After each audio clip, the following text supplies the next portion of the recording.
참 예수님, 한 주일 동안 잘 지내셨나요? 네. 지난주까지만 해도 저녁에 잘 때 창문만 살짝 열어놓으면 다른 거 안 하고 이불을 이렇게 덮고 왜 좋아하는 거 있잖아요.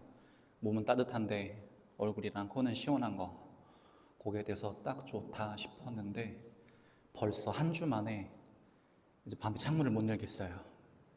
진짜로 곧 겨울이 오지 않을까 싶습니다. 지금 이 삐 하는 소리 저한테만 들리는 이명인가요? 아니면 다 들리시나요?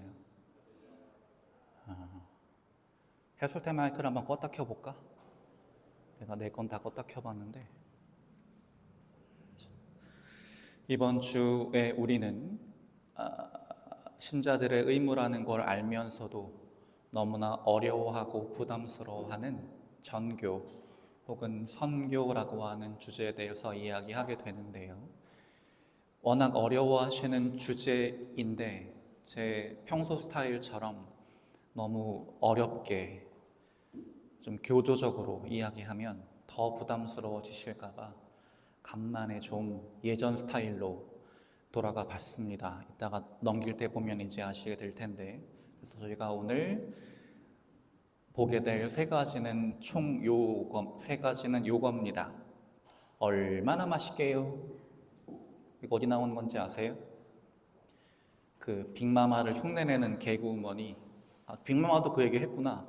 자기가 막 요리를 열심히 하면서 자기가 만든 요리가 얼마나 맛있겠는지 막 이렇게 막 사람들한테 하는 멘트고, 두 번째는 공부에서 남주자라는 말이고, 세 번째는 우리의 신앙은 알민가 아니면 삶인가라고 하는 이 세 가지 키워드를 통해서 우리가 너무나 어려워하는 전교라고 하는 주제에 대해서 이야기해 보려고 합니다. 오늘은 연중 제29주일이자 전교주일로서 이번 주에는 내가 너희에게 명령한 모든 것을 가르쳐 지키게 하여라 라는 말씀을 중심으로 살펴보도록 하겠습니다. 우성아, 전교가 뭐예요? 성서 말씀만 아는 선에서 뭘? 자신 있게 얘기해. 너는 박사진이잖아. 네가 아는 뭐?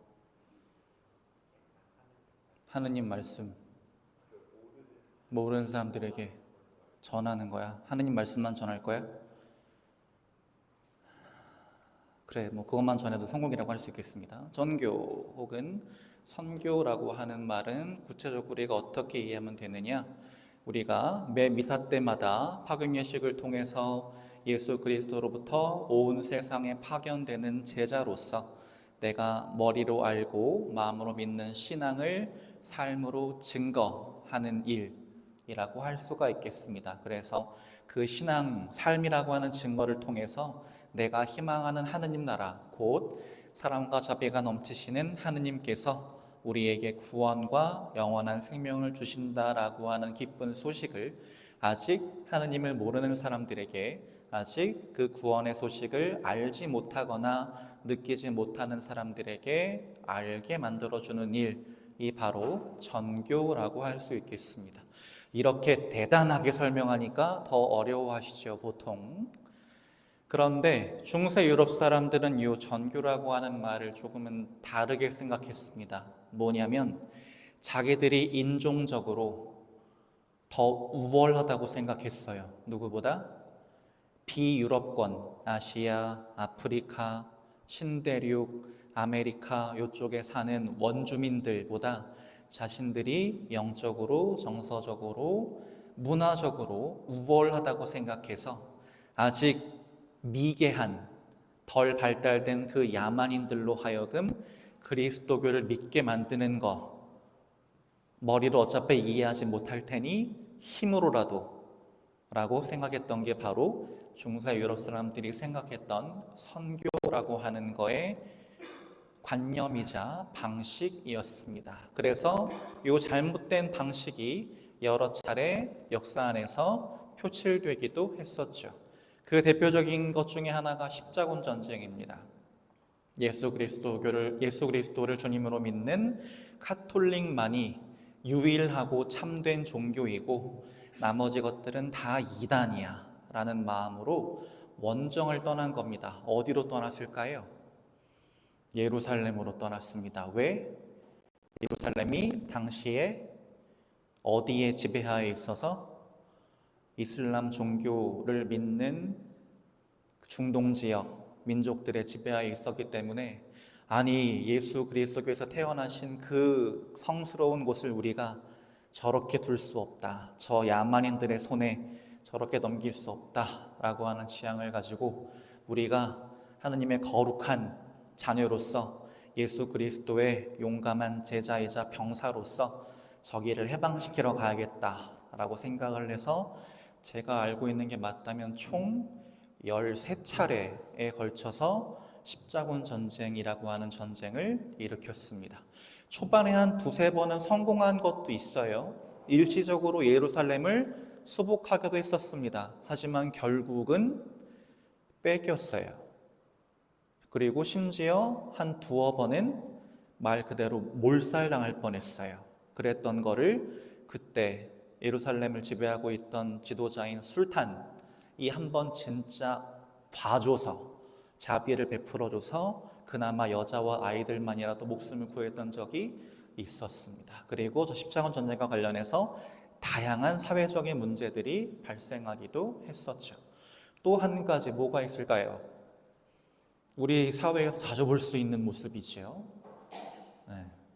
시뻘건 십자가 위에 저렇게 예수 천국, 불신 지옥이라고 하는 말을 써서 거리를 활보하는 사람들이 있습니다. 코로나 전에는 명동만 가면 저런 분들이 늘 계셨어요. 그리고 명동 사거리, 명동 성당 앞에 있는 그 메인 스트리트 사거리에 가면 늘 어떤 할머니 한 분이 요만한 스피커를 두고 진짜 하루도 쉬지 않고 하루 종일 정말 떠드셨어요. 예수님을 믿어야 천국 가고 아니면 니들 다 지옥 갈 거야 라고. 저거를 선교라고 봐야 할지 저주라고 봐야 할지 헷갈리는 언어들을 우리는 자주 볼 수 있었습니다. 심지어 지하철역에도 많았어요. 근데 이게 코로나 지나고 나서는 좀 없어졌어요. 저런 분들이. 이것도 마찬가지.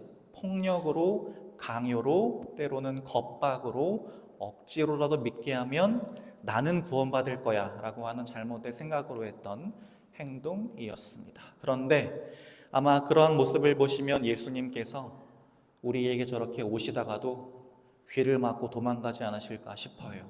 만약 예수님이 이 시대에, 이 혼란한 시대에 이 세상에 다시 오신다면 견디실 수 있을까요? 이 갈등과 이 분열과 이 고집과 이 교만과 아마 속이 터지실 것 같습니다. 아마 저렇게 폭력적인 방식으로 선교하는 사람들은 예수님의 귀에 대고도 떠들 거예요. 예수님 믿어야 천국 간다고. 가끔 제가 끌러리 셔츠를 하고 밖에 나가도 저한테 예수 믿으라고 하는 분들이 계세요. 그럴 땐 참 당황스러워요. 이거는 싸우자는 건가? 이게 뭔지 알 텐데. 아무튼 예수님도 참 답답하시겠다 싶습니다. 그럼 우리들에게 예수님께서 전교라고 하는 말의 참된 가치를 제대로 알게 하십니다. 첫 번째 구절은 너희는 가서 모든 민족들을 제자로 삼아라고 하는 구절입니다. 우리가 전교함에 있어서 가져야 할 기본적인 마음가짐에 대한 이야기입니다. 어떤 마음가짐? 내 제자가 아니라 예수님의 제자를 삼으러 가는 겁니다. 그런데 우리는 자꾸 내 제자라고 생각하는 경우들이 있어요. 그래서 자꾸 내가 그들보다 위에 서서 그들을 내려다보려고 해요. 그리고 나는 옳고 너는 틀렸으니까 무조건 내가 시키는 대로 해 라고 하려고 하는 모습을 보입니다. 하지만 예수님께서 말하시는 건 그런 게 아니라는 겁니다. 나도, 현 시점에서 예수 그리스도를 믿는 나도 그분의 제자고, 그리고 나의 전교를 통해서 그분을 믿게 될 저 사람도 그분의 제자라는 뜻입니다. 또이또이라는 뜻이에요. 내가 위고 그들이 아래라는 게 아니라. 그래서 우리는 이런 마음을 먹지 말아야 합니다. 어떤 거? 내가 주님에 대해서 조금 먼저 알았다고 뽐낼 것도 없습니다. 그리고 내가 그들보다 주님에 대해서, 신앙에 대해서 조금 더 안다고 교만 부릴 것도 없습니다. 그래봐야 하느님 보시기에 도낀 객낀이기 때문입니다. 또 나는 옳고 너는 틀렸어 라고 하는 독선과 교만과 고집으로 상대방을 배척하지도 말라고 하십니다. 그저 어떤 마음으로 나도 저 사람도 예수 그리스도의 제자이자 하느님의 자녀로서 하느님 나라를 향해 함께 나아가는 동료이자 친구이자 형제로 받아들이라는 뜻입니다. 이것이 바로 우리가 전교를 하기 위해서 지녀야 할 기본적인 마음가짐이라고 할 수 있겠습니다. 미션이라고 하는 영화 본 기억나세요? 기억나니? 너 몇 살 때니? 너 지금 몇 살이지? 33. 나랑 13. 93년생. 너 태어나기 전인 것 같은데?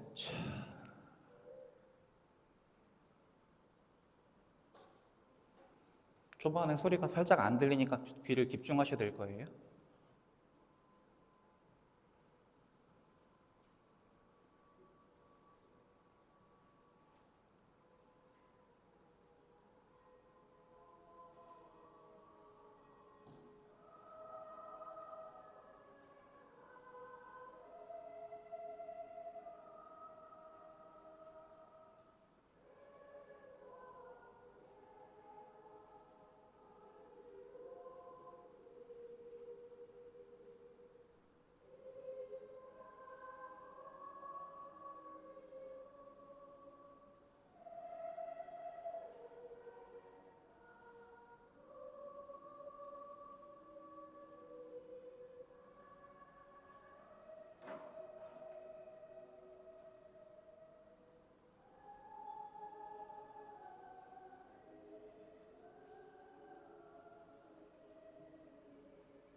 무슨 장면이냐면 그 예수의 소속 페레이라 신부가 어떤 원주민들이 사는 지역에 들어가서 그들과 마음으로 교감을 나누면서 그들에게 신앙이라고 하는 것을 전하게 됩니다. 그런데 이제 포르투갈 본국에서는 그거를 인정할 수 없었던 거예요. 저렇게 미개한 것들이 어떻게 예수님을 믿겠냐.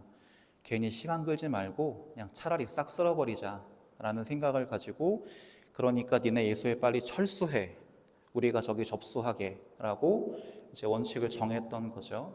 근데 계속해서 또 저기 선교사제들이 버티니까 실제로 한번 와본 거예요. 예수의 대표 신부님이 와서 보고 있는 겁니다. 무슨 장면을 본 거냐면 이 원주민들이 누구보다 아름다운 목소리로 심지어 라틴어로 성가를 부르고 있는 모습을 보는 거예요. 그러면서 이제 느끼게 되죠. 우리가 너무 교만했구나. 우리도 똑같은 하느님의 피조물인데도 불구하고 나는 우월하고 저들은 열등하다라고, 저들은 미개하다라고 잘못 생각했구나 라고 크게 깨닫는 장면이 여기 방금 보신 장면입니다. 이게 우리가 가야 할 길이라는 거죠. 무지를, 우리의 잘못된 생각과 교만을 깨야 한다는 것. 그 다음에 우리가 그렇다면 이제 전교를 어떤 방식으로 할 것인가라고 하는 그 방법론의 이야기인데 뭐라고 이야기하시냐면 아버지와 아들과 성령의 이름으로 세례를 주고라고 하십니다. 세화야 기억나니? 네가 처음으로 이마에 물을 부음 받았던 그날을 전혀 생각이 없는 것 같죠? 저기 있어요, 저기. 네. 얼마 안 돼 나갑니다. 2주 됐어요. 이제. 일주일 됐냐? 2주일 됐냐? 일주일 됐습니다. 머리에 물 부음 받은 지. 그 예식을 말씀드리는 게 아니에요, 이 세례는. 아무것도 모르는 사람 머리에 물만 부어놓으면 그때부터 갑자기 새로운 사람으로 거듭나는 게 아니지요. 저건 뭘 하라는 말이냐? 이때 등장하는 게 얼마나 맛있게요예요. 어떤 마음으로? 우리가 먼저 신앙이라는 걸 살아보니, 우리가 먼저 예수 그리스도를 주님으로 믿고 따르다 보니, 이야, 이렇게 세상에 좋은 게 없다. 너무 기쁘고 너무 행복하다. 그러니 니들도 꼭 믿어봐. 꼭 해봐. 라고 이야기해 줄 수 있어야 한다는 겁니다. 뭐로? 머리가 아니라 내가 실제로 마음으로 느낀 바를. 저 사람이 이야기하면 진짜 맛있어 보여요. 우리가 사람들에게 전하는 신앙도 그래야 한다는 거죠. 머리로 이해하기 위해서 설명을 아무리 백날 해봐야 그래서 그게 뭔데? 라고 이야기할 겁니다. 근데 신앙생활 하는 데가 너무 기쁘고 행복해 보이면 너 도대체 요즘 뭐 하길래 그래? 라고 우리에게 오히려 궁금해할 겁니다. 그게 바로 우리가 전교 혹은 선교라고 하는 거를 진행하는 방식이라는 겁니다. 성령의 이끄심에 따라서 예수 그리스도의 성자의 뜻을 실천함으로써 그렇게 하느님이신 성부와 일치되는 삶이 얼마나 맛있고 기쁜지를 보여주는 것, 이게 바로 우리가 전교를 하는 방식일 겁니다. 그리고 제일 중요한 마지막입니다. 내가 너희에게 명령한 모든 것을 가르쳐 지키게 하여라 라고 말씀하십니다. 그런데 안타깝게도 많은 신자분들이 이 세 번째 권고 때문에 전교를 어려워하십니다. 왜? 제가 아는 게 있어야 가르치지요 라고 생각하시기 때문입니다. 저도 아는 게 아무것도 없는데 제가 누구를 가르쳐요, 신부님? 이라고 생각하시기 때문입니다. 그런데 서울교구에서 정말 유명한 전교왕들이 대단한 신앙 지식을 가지고 계신 분들이 아니에요. 그리고 사람들이 신앙에 대해서 궁금증을 갖게 되는 시점이 머리로 이해할 수 없는 정말 오묘하고 심오한 신앙의 진리를 알게 돼서가 아니에요. 어떻게 그러면 신앙을 받아들이고 신앙에 관심을 갖게 될까요? 때로는 되게 단순합니다. 뭐 하고 있어요, 지금 우리 여왕님께서? 네. 저 성호경 한 번으로 카톨릭 신자가 얼마나 늘었게요? 네. 왜? 단지 이거 한 번 했다고? 아니죠. 어떤 것 때문에? 저 선수가 피눈물 나는 노력을 하고 수천 번씩 넘어지고 했음에도 불구하고 누구한테 기대고 있어요? 하느님께 기대고 있어요. 제가 할 수 있는 모든 것을 여기서 할 수 있도록 도와주십시오. 저와 함께 해주십시오 라고 하는 지향을 가지고 딱 성호경 한 번 부었어요. 근데 그 이후로 이야 늘었죠. 또 뭐가 있을까요? 어렵지 않아요. 또 여왕님인데 잘 보세요. 어디가 포인트인지. 이건 뭐야? 왜? 저 액세서리가 너무 예뻐서? 야, 그거 어디서 샀냐? 그게 궁금해서? 아닙니다. 더 예쁜 거는 널리고 널렸어요. 그건 뭐 때문에? 이 사람의 뭘 보고? 심지어 소치 올림픽에서 말도 안 되는 편파 판정으로 누가 봐도 저 친구가 우승이었는데 금메달을 빼앗기는 거지 같은 상황을 맞았음에도 불구하고 어떻게 하는 걸 보고 오히려 의연하게 대처하면서 그 승부에 참여한 선수와 심판을 존중하면서 우승한 선수에게 박수를 보내는 모습을 보고 도대체 저 친구는 어떻게 저럴 수 있는 거야? 라는 궁금증을 가진 겁니다. 근데 손가락에 뭐가 있어요? 묵주 반지가 있어요. 야, 저건 뭐야? 저거 천주교 신자들이 기도할 때 쓰는 거래. 이거 하나. 대답, 근데 하시는 거 아니에요? 여기서 성호경 그을 줄 모르시는 분. 설마. 손에 묵주 반지 하나 안 끼고 계시는 분, 혹은 집에 남는 묵주 반지 하나 없으신 분, 남는 묵주 하나 안 갖고 계신 분 없을걸요? 근데 우리는 왜 못하나요? 우리도 충분히 할 수 있다는 뜻입니다. 어떻게? 복잡하게 생각하실 게 아니라 모든 것들을 하느님의 뜻과 기준으로 생각하면서 천주교 신자다운 모습으로, 그리고 주님 뜻을 실천하는 모습으로 나는 그리스도인입니다, 나는 천주교 신자입니다 라고 하는 거를 내 주변 사람들에게 널리 알리면 됩니다. 내가 조금 부족해도 괜찮아요. 내가 완전하지 않아도 괜찮습니다. 사람들은 나의 완전함을 보고 끌리는 게 아닙니다. 나의 뭘 보고. 저 사람도 나처럼 부족하고 약한데도 불구하고 신앙이라고 하는 힘을 가지고 정말 기쁘게 힘내서 살고 있구나, 나도 그래 봐야겠다라는 생각을 사람들은 우리의 그 부족함 안에서, 우리의 그 불완전함 안에서 가지게 되기 때문입니다. 여러분도 얼마든지 연하 선수처럼 내 주변에 내가 가진 신앙을, 내가 신앙에서 느끼는 기쁨을 전할 수 있다는 뜻입니다. 아주 근본적인 질문. 누가 영어를 더 잘할까요? 15년 이상 영어를 공부한 한국의 대학생. 요즘 15년도 아니죠. 요즘 영어 유치원부터 시작하니까 한 20년 넘게. 너 외국 사람이랑 대화할 수 있어? 좀 돼? 오. 여기 외국인 안 계신가, 외국인? 영어, 검증해 볼 수가 없네. vs 누구? 미국의 유치원생. 누가 영어 더 잘할까요? 진짜 안타깝고 슬프지만 미국의 유치원생이 훨씬 더 영어를 잘합니다. 왜? 뭐 때문에?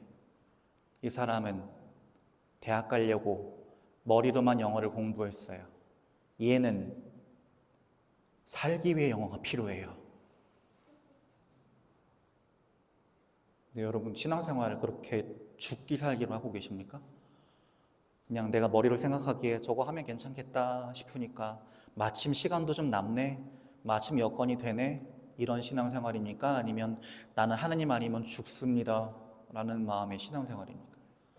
답은 아마 누구나 다 알고 계실 거라고 믿습니다. 신앙은 머리로 어떻게든 머릿속에 뭔가를 채워넣는 알미 아니라 내가 실제로 살아내는 삶입니다. 그래서 잘나고 똑똑하다고 하는 저 많은 젊은이들보다 오히려 매일 새벽미사 나오시는, 하실 줄 아는 거라고는 목조 돌리는 것밖에 없는 할머니가 훨씬 더 그리스도인다운 삶을 사실 수 있다는 뜻이고, 우리도 그렇게 돼야 한다는 뜻입니다. 제발 우리는 영어 공부의 실패를 신앙생활에서만큼은 반복하지 않았으면 좋겠습니다. 머리로 하려고 하지 말고 가슴으로 느끼고 마음으로 받아들이고 삶으로 할 수 있었으면 좋겠습니다. 왜? 전교는 남존일 시키는 게 아니기 때문입니다. 왜?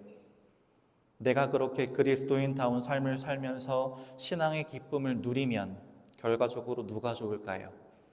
내가 좋기 때문입니다. 왜 좋을까요?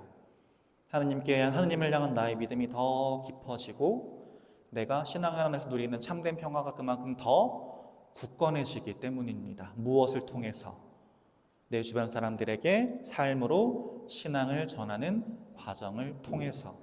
그러니 제발 전교합시다 라고 한 말씀 드렸을 때 저는 부족해서 못해요, 아는 게 없어서 안 돼요 라고 안 하시면 좋겠습니다. 내가 살기 위해서라도 이제는 꼭 전교해야겠다, 내가 신앙인다운 삶을 살면서 참된 기쁨과 행복을 누리기 위해서라도 이제부터는 꼭 전교해야겠다 라는 마음가짐으로 매 순간 삶으로, 행동으로, 사소한 배려와 존중과 이해와 사랑의 실천으로 나는 그리스도인입니다, 나는 천주교 신자입니다 라고 하는 이 자랑스러운 소식을 내 주변 사람들에게 적극적으로 알리는 우리가 되면 좋겠습니다.